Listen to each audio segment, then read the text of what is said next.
दुनिया भर की बड़ी बड़ी सुर्खियां सीधे हमारी जिंदगी से जुड़ी हुई हैं। तो शुरुआत एक ऐसी चेतावनी से करते हैं जो दिखाती है कि तनाव किस हद तक बढ़ चुका है। अमेरिका के एक पूर्व राष्ट्रपति का यह बयान साफ बताता है कि ईरान के साथ न्यूक्लियर डील को लेकर मामला कितना गंभीर है।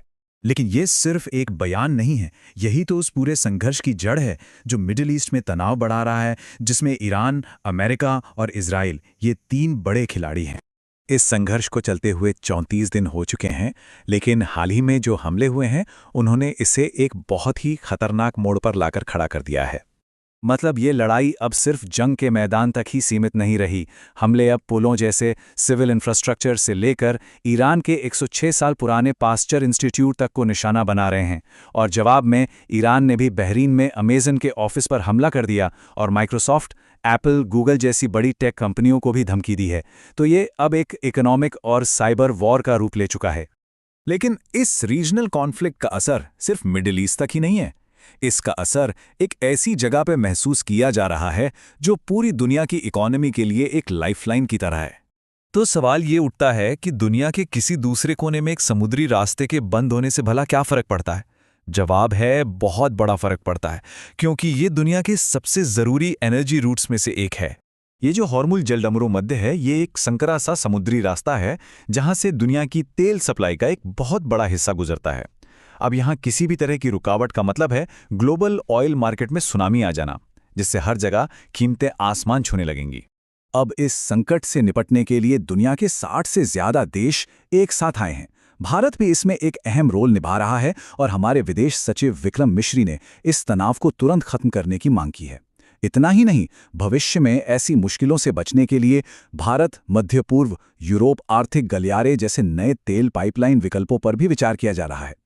तो ये सब जो ग्लोबल डिप्लोमेसी चल रही है, इसका भारत में आम लोगों के लिए क्या मतलब है? चलिए अब उन कीमतों पर नजर डालते हैं जो इस संघर्ष की वजह से हमें चुकानी पड़ रही हैं। पहला असर तो सीधा पंप पर महसूस हुआ। प्राइवेट तेल कंपनियों ने डीजल की कीमतों में 25 रुपए प्रति लीटर की भारी बढ़ोतरी कर दी है। इसका सीधा मतलब है कि माल ढुलाई महंगी हो गई, जिससे लगभग हर चीज महंगी हो जाती है। पेट्रोल की कीमतों में भी लगभग 7.5 रुपए की बढ़ोतरी हुई है। ये उन लाखों लोगों के महीने के बजट पर सीधा असर डालता है जो अपने काम पर जाने के लिए गाड़ियों पर निर्भर हैं। और असर सिर्फ पेट्रोल डीजल तक ही नहीं है। हैरानी की बात तो यह है कि सोने की कीमतों में, जिसे एक सेफ इन्वेस्टमेंट माना जाता है, 12,000 रुपए प्रति 10 ग्राम की गिरावट आई है। ये मार्केट में जबरदस्त अनिश्चितता और घबराहट का संकेत है, जहां शायद निवेशक कैश निकालने के लिए अपनी संपत्ति बेच रहे हैं। अब इस आर्थिक झटके से निपटने के लिए सरकार ने पेट्रोकेमिकल्स पर इंपोर्ट ड्यूटी कम कर दी है। इस कदम से प्लास्टिक और कपड़ा जैसी इंडस्ट्रीज को मदद मिलेगी, जिससे तैयार माल की लागत कम रहेगी। इसका असर ऑटोमोबाइल और फार्मास्यूटिकल सेक्टर्स पर भी पड़ेगा। मतलब कारों के पुर्जे और दवाइयां सस्ती हो सकती हैं। कीमतों में उतार चढ़ाव के बावजूद सरकार ने भरोसा दिलाया है कि घबराने की कोई जरूरत नहीं है। भारत के पास 60 दिनों का कच्चा तेल का भंडार है, जो हमें फौरी तौर पर किसी भी कमी से बचाता है और हालात को संभालने के लिए वक्त देता है। इस ग्लोबल संकट के बीच ये याद रखना भी जरूरी है कि देश के अंदर भी अहम घटनाएं हो रही हैं। चलिए अब कुछ बड़ी घरेलू सुर्खियों पर एक नजर डालते हैं। पॉलिटिकल फ्रंट पर महिला आरक्षण विधेयक पर फोकस करने के लिए संसद का सत्र 16 अप्रैल तक के लिए टाल दिया गया है। ये राजनीति में महिलाओं के प्रतिनिधित्व को लेकर एक बहुत बड़ी बहस है। बैंकिंग की दुनिया में भी ऑनलाइन धोखाधड़ी को रोकने के लिए एक बड़ा बदलाव आने वाला है। जल्द ही ओटीपी की जगह एक साइलेंट ऑथेंटिकेशन सिस्टम ले सकता है, जिससे ऑनलाइन पेमेंट्स और भी ज्यादा सुरक्षित हो जाएंगे।